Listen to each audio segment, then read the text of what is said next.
अंधेरा सोने वाला है, सवेरा ढूंढने वाले, सवेरा होने वाला है, सवेरा होने वाला है।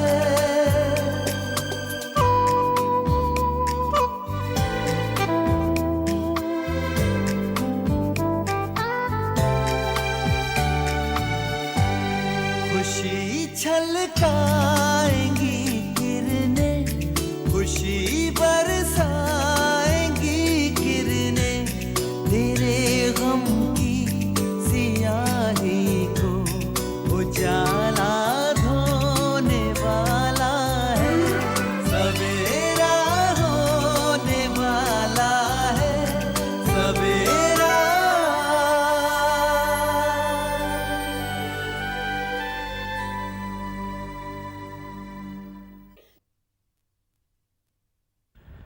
अंकल, मुझे नहीं लगता कि तसरीन को मुझ में थोड़ी सी भी दिलचस्पी है। ये तुम क्या कह रहे हो बेटे? मैं ठीक कह रहा हूं अंकल। मैं हर वो मुमकिन कोशिश करके देख चुका हूं, मगर इससे तसरीन पर कोई असर नहीं हुआ, बल्कि वो मुझसे कुछ कटी कटी सी रहती है, खफा रहती है। बेटा, हो सकता है वो तुम्हें आजमा रही हो। आपा ठीक कह रही हैं बेटा। पहली बार मैंने तसरीन को इतना कंफर्टेबल फील करते हुए देखा है उस दिन जब तुम्हारे साथ इतनी देर तक थी। नहीं अंकल, ना तो वो मेरी मर्जी से गई थी और ना ही अपनी मर्जी से। मुझे लगता है कि शायद वो आपकी बात रखने के लिए मेरे साथ गई थी। एनीवे, यहाँ आकर मैंने काफ़ी अच्छी खासी हॉलीडे मनाई और मुझे लगता है आंटी कि अब हमें यहाँ से वापस ऑस्ट्रेलिया चलना चाहिए। बेटा, जिस तरह हम इतने दिन यहाँ रुके, कुछ दिन और रुक सकते हैं। आपा सही कह रहे हैं बेटा, रुक जाओ। नहीं अब्बू, रेहान का फैसला बिल्कुल दुरुस्त है। रेहान, मैं तुम्हें अब और अंधेरे में नहीं रखना चाहती। आज मैं तुम्हें सब कुछ साफ साफ बताऊंगी। ये क्या बचपना है तसरीन? अंकल, तसरीन को आज अपने दिल की बात कहने दीजिए। देखो रेहान, अब्बू और फूफी दोनों ने मिलकर तुमसे झूठ बोला है, मगर ये झूठ सिर्फ तुम्हारे और मेरे लिए झूठ होगा। अगर हम इन लोगों के नजरिए से देखेंगे तो इन्होंने सिर्फ मेरी खुशियों की खातिर इस झूठ को अंजाम दिया है। रेहान, इन्होंने तुम्हें यह नहीं बताया होगा कि मैं किसी और से मोहब्बत करती हूं और सिर्फ उसी से निकाह करना चाहती हूं। और इन्होंने मुझे ये नहीं बताया कि तुम मुझे पसंद करके मुझसे निकाह करने के लिए हिंदुस्तान आ रहे हो। इन्हें शायद इस बात का अंदाजा था कि मैं अकबर को हमेशा हमेशा के लिए भूल जाऊंगी और तुमसे निकाह करने के लिए राजी हो जाऊंगी।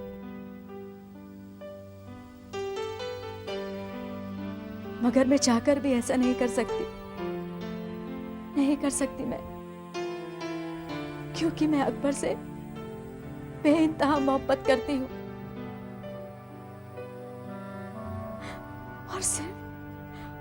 और सिर्फ उन्हीं से निकाह करना चाहती हूँ, उन्हीं से निकाह करना चाहती हूँ मैं।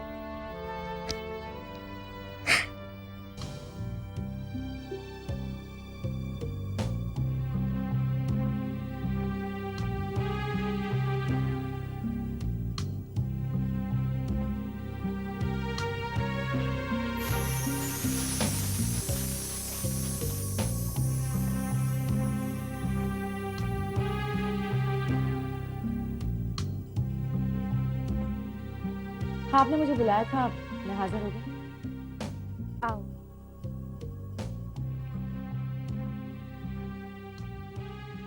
शायद शगुफ्ता, इस हरकत का मतलब क्या है? आप मुझे बैठने के लिए भी नहीं कहेंगी? बैठो।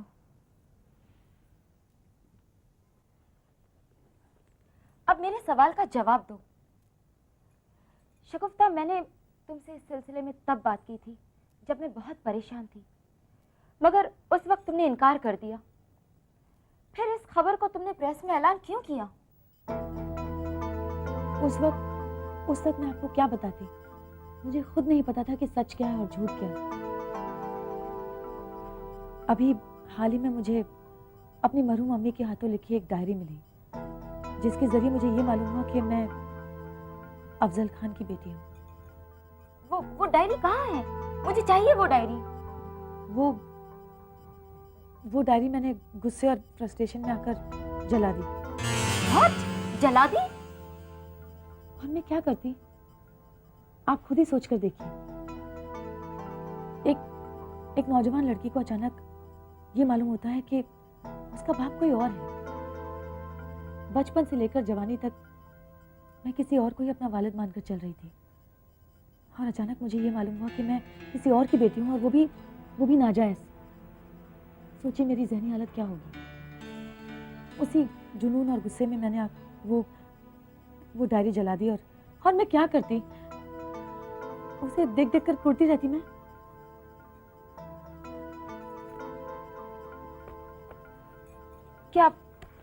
क्या यही है तुम्हारी मरहूम अम्मी की हैंडराइटिंग?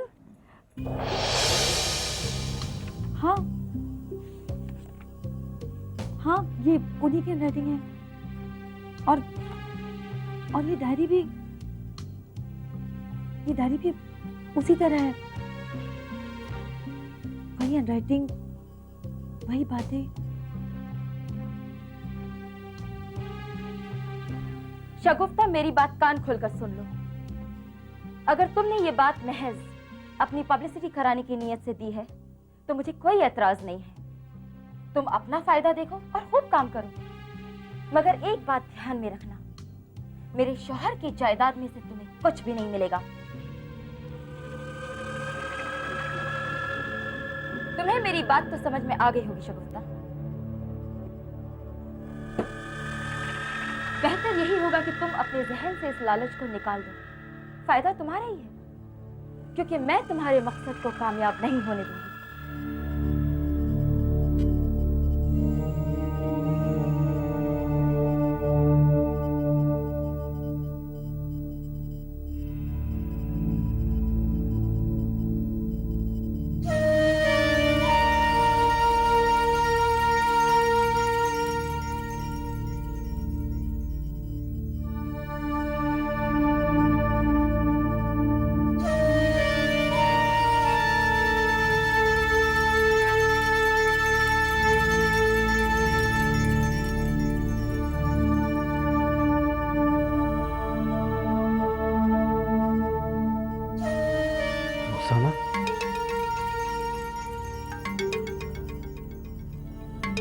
रुखसाना,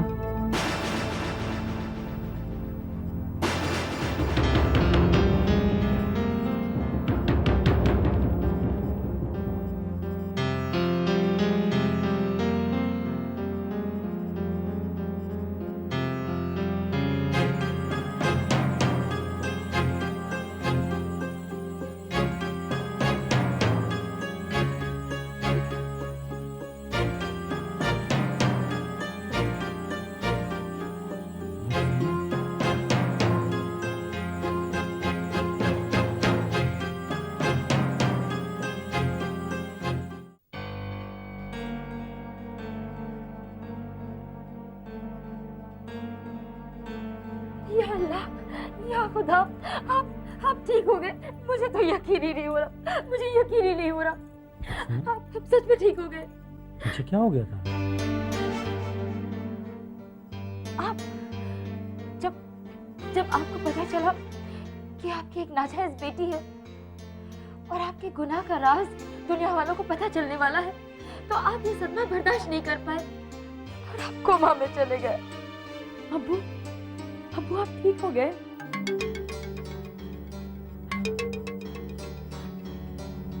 अल्लाह, तेरा लाख लाख शुक्र है। कि आपने मेरे अब्बू को ठीक कर दिया। अब आप कैसा महसूस कर रहे हैं अब्बू? ये मुझे अब्बू क्यों कह रही है? बस कीजिए, अब बस भी कीजिए। अब आपको मुझसे झूठ बोलने की या किसी भी किस्म का झूठा नाटक करने की कोई जरूरत नहीं है। इसने सिर्फ मुझे ही नहीं बल्कि सारी दुनिया को बता दिया है कि ये आपकी नाजायज औलाद है। नहीं नहीं,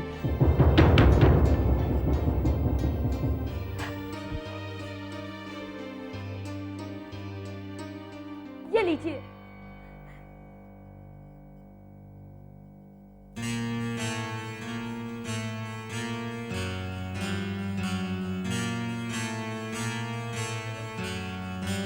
देख लिया आपने, अब आप मुझसे और दुनिया वालों से किसी भी किस्म का झूठ नहीं बोल सकते। आपकी करतूतों का भांडा फूट चुका है। अब्बू, अब्बू बचपन से लेकर आज तक आपने खुद को मुझसे दूर रखा। क्या कसूर था मेरा अब्बू? क्या गलती हुई मुझसे जिसकी सजा आप मुझे आज तक दे रहे हैं? आप नहीं जानते अब्बू, बचपन से लेकर आज तक जिंदगी में मैंने कैसे कैसे दिन देखे। हर लम्हा, हर घड़ी मैंने अपनी खुशियों को रोंदते हुए देखा है, कुचलते हुए देखा है। और मैं जानती थी अब्बू, मैं जानती थी कि आपके ठीक होने के बाद भी आप मुझे नहीं अपनाएंगे। इसीलिए मैंने सारी दुनिया में ये ऐलान कर दिया कि मैं आप ही की बेटी हूँ और आप मेरे अब्बू हैं, आप ही मेरे वालिद हैं, ताकि इस बार आप मजबूर हो जाए मुझे अपनाने के लिए। अब्बू, बचपन से लेकर आज तक मैं आपके बगैर जीती आई, मगर आपके बगैर अब एक और पल मैं नहीं जी सकती। अम्मी ने अपने जीते जी आपके बारे में कभी मुझे सच्चाई नहीं बताई। उनके इंतकाल के बाद मुझे उनकी हाथों लिखी एक डायरी मिली और उसी के जरिए मुझे ये मालूम हुआ कि मैं आप ही की बेटी हूँ। नाजायज ही सही अब्बू, मगर मैं आप ही की बेटी हूँ। आपने क्यों किया मेरे साथ ऐसा? अब्बू, अब्बू, एक बार मुझे अपने गले से लगाइए। एक बार अब्बू मुझे अपनी बेटी कहकर देखिए, प्लीज। अब्बू, एक बार मुझे अपने गले से लगाइए। अब्बू, अब आपकी बेहतरी इसी में है कि जिस झूठ की बुनियाद मैंने डाली, जिस झूठ को मैंने इतना परवान दिया है कि सारी दुनिया उसे सच मान रही है, आप भी उस पर अपने सच की मोहर चुपचाप लगा दीजिए। इसी में आपकी बेहतरी और खैरियत है, समझ में आया? अब्बू, अब्बू, मेरे अब्बू, अब मैं नहीं रह सकती आपके बगैर अब्बू। अब तो आप कबूल कर लीजिए कि ये आपकी नाजायज बेटी है, आपकी नाजायज बेटी।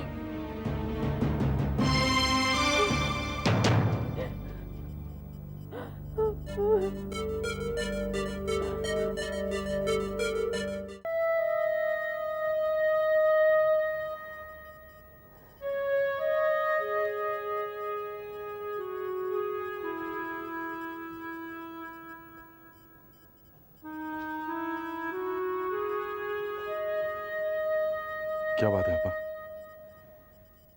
यूं ही अकेले बड़ी देर से खामोश बैठी हुई हैं। तुम्हारी बेटी की वजह से। रेहान के सामने उसने मुझे झूठा साबित कर दिया। कितनी शर्मिंदगी उठानी पड़ी मुझे उसके खातिर। अरे बचपने की भी हद होती है। देख लेना, एक दिन अपने हाथों अपनी जिंदगी बर्बाद कर बैठेगी। पर तुम तो समझदार हो, तुम्हें तो उसके साथ सख्ती से पेश आना चाहिए। मैं ही पागल हूं जो रेहान को लेकर यहां चली आई और उसके रिश्ते के लिए क्या कुछ नहीं किया। आपा, आप तो सब कुछ अच्छी तरह जानती हैं। इसके लिए और क्या कर सकता हूं मैं? देखो आफ्ताब, वो लड़की जात है, संभालो उसे। इतना लाड प्यार अच्छा नहीं। आपा, तसरीन की वजह से आपको जो तकलीफ पहुंची है उसकी तरफ से मैं माफी मांगता हूं। इस हद तक प्यार करता हूं उसे, इस हद तक चाहता हूं उसकी छोटी सी छोटी ख्वाहिश पूरी करने की कोशिश करता हूं, क्योंकि मैं तसरीन को खोना नहीं चाहता। बीवी तो मैं पहले ही खो चुका हूं अब्बा।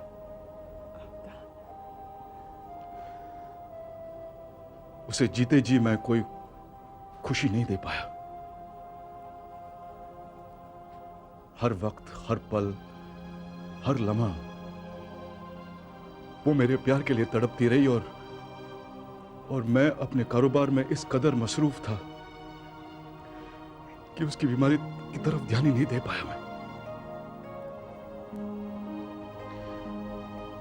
उसे खो देने के बाद मुझे अपनी गलतियों का एहसास हुआ। उसकी मौत का जिम्मेदार मैं हूं पापा, और मेरे बड़े बनने की ख्वाहिश उसके साथ साथ खत्म हो गई। उसके बाद मैंने अपना कारोबार समेट लिया और तसरीन की तरफ पूरा ध्यान देता रहा। आज तसरीन की खुशी से बढ़कर मेरे लिए और कुछ नहीं आता, और मैं इतना लाचार हूं कि उसकी एक छोटी सी खुशी को पूरा करने से कासिर हूं, मजबूर हूं आपा।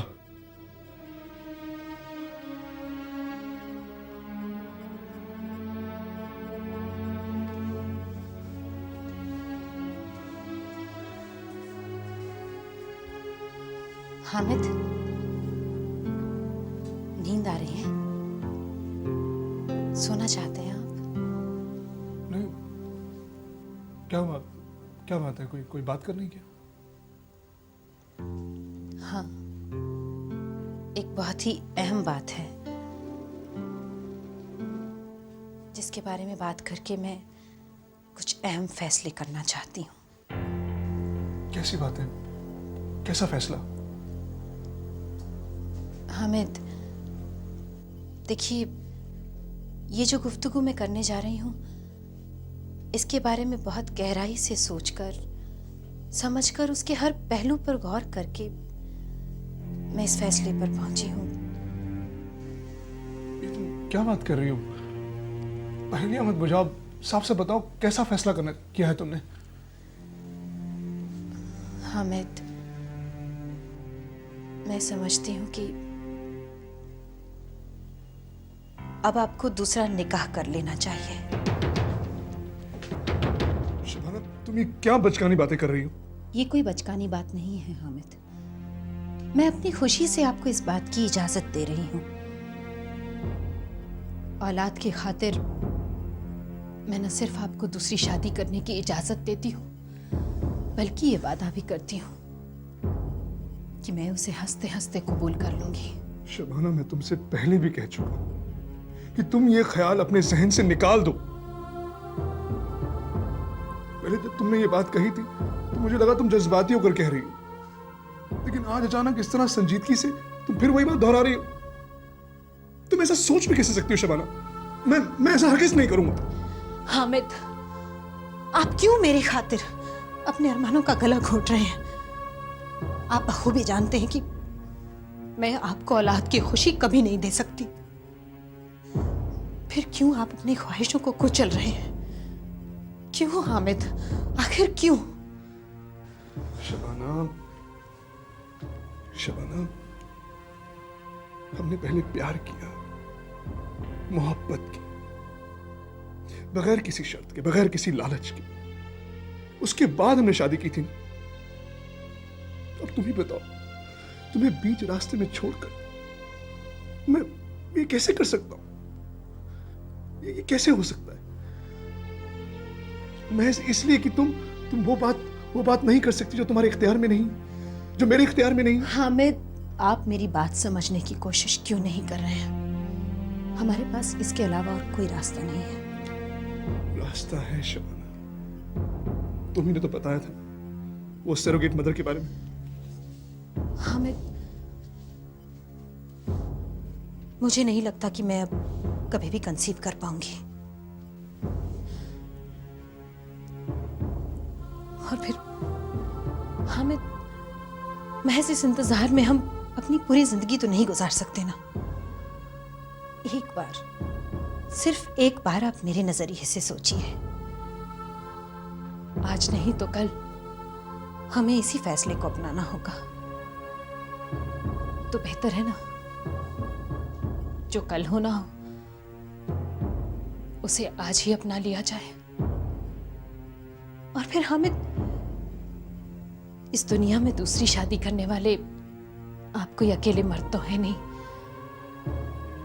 आप तो ये कदम अय्याशी के लिए भी नहीं बल्कि मजबूरी से उठा रहे हैं। ये मेरी मजबूरी नहीं है शबाना। ठीक है, बहुत प्यार करते हैं ना आप मुझसे, तो मेरी खातिर आप ये कदम उठा लीजिए।